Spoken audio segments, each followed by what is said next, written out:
Everything that happened in that world, I was in control of it. A little girl's made-up world, one where everything was perfect. It was always about me. People loving on me, people taking good care of me. For Victoria Baptiste, it was to escape a world where her parents were often drunk or high, and at times violent, especially her father, who used the Bible to justify his harsh brand of punishment. A few times of him slamming me on the ground and choking me. If thine arm offends me, cut it off.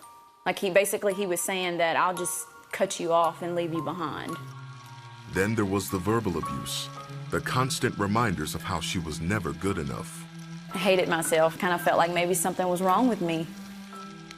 When Victoria was 5, other voices entered her life, voices only she could hear.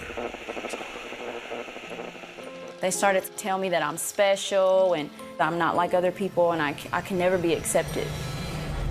In the coming years, Victoria began exploring the supernatural, a search that led her to the study and practice of witchcraft.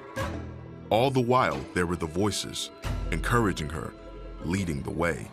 I felt like they understood me. The witchcraft became more to me than just play, because I knew that stuff was real. Deeper and deeper I would go into it. Like I would astral projection, that's where you project your soul out of your body and you travel in the spirit realm. That's where I felt like I had power. Even then, it didn't give her the power to escape the ongoing chaos at home. So when she was a teenager, she set witchcraft aside for another form of escape, opioids. It was like it altered something in me, like I was happy. Like the pain, the heaviness, the emotions that I felt when I woke up every day as a kid, I didn't feel them anymore. This is something that helped me cope with what was really going on the inside of my head. Victoria came to depend on those drugs throughout high school. For a while, they were enough. Until one night, after a heated argument with her mom, a 17-year-old Victoria heard a familiar voice. If you just give your life to the devil, then everything will be okay. And I was just like, okay. The next thing Victoria knew, she had her hands around her mother's neck. I almost choked my mom to death that night. Couldn't tell you why I stopped choking my mom. I just know I did. Something had changed in Victoria. As her life began to spiral further, she had several miscarriages, bounced from place to place, and the voices that once offered comfort now tormented her constantly. They just became aggressive. They would torment me in the middle of the night. I couldn't move, I couldn't breathe, I couldn't see anything. It was like I was being choked to death. And my heart at that time was just, it was just broken. There was nothing but death on the inside of me. The only bright spot in that time was when Victoria, now 18, received a Bible from a family friend. She agreed to read it every day. However, it wasn't until a year later that the truth of God's word began to sink in. She was crashing in the hotel where her dad was staying and couldn't sleep. My dad wakes up and he's like, "What's wrong?" All these thoughts swirling through my head, of the Bible. And I was like, I gotta do something different, man. I don't wanna be like this, and I don't want my kid growing up in this. The last words that my dad told me before he kicked me out of the hotel room was, "Jesus can't save nobody."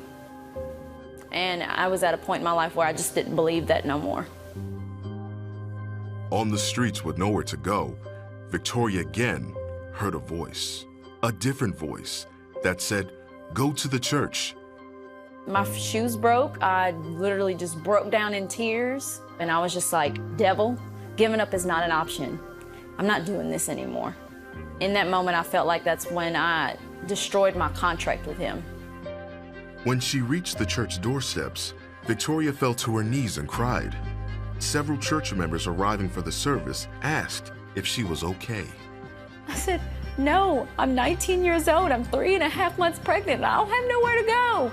This lady walks up to me and she goes, "Honey, do you need me to take you somewhere?" And in that moment, that's when I started to recognize that that was God's voice. And I surrendered. That was it. Like, I was, okay, God, this is it. You want me to serve you? You want me to give my life to you? Here I am. Those that stopped helped Victoria into the church, where she gave her life to Christ. Her opioid addiction, the demonic influences and lies she believed about God and herself began to shatter. I started to realize that He was a loving God, and He was a Father, and He was there all along. I'm ready to do whatever you want me to do, because what I did before was not working. The church sent her to a women's shelter before she eventually landed at a retreat in Texas for victims of domestic abuse. There, her faith grew, and she gave birth to her healthy son, Nehemiah. She's now studying social work and living a full life with Christ at the center. I don't have to escape anything. When I have an issue, I run to God, and I say, Lord, what do we need to do? I am saved, I am healed, I didn't care about nothing else but what the Lord wanted to do. It changed my life forever.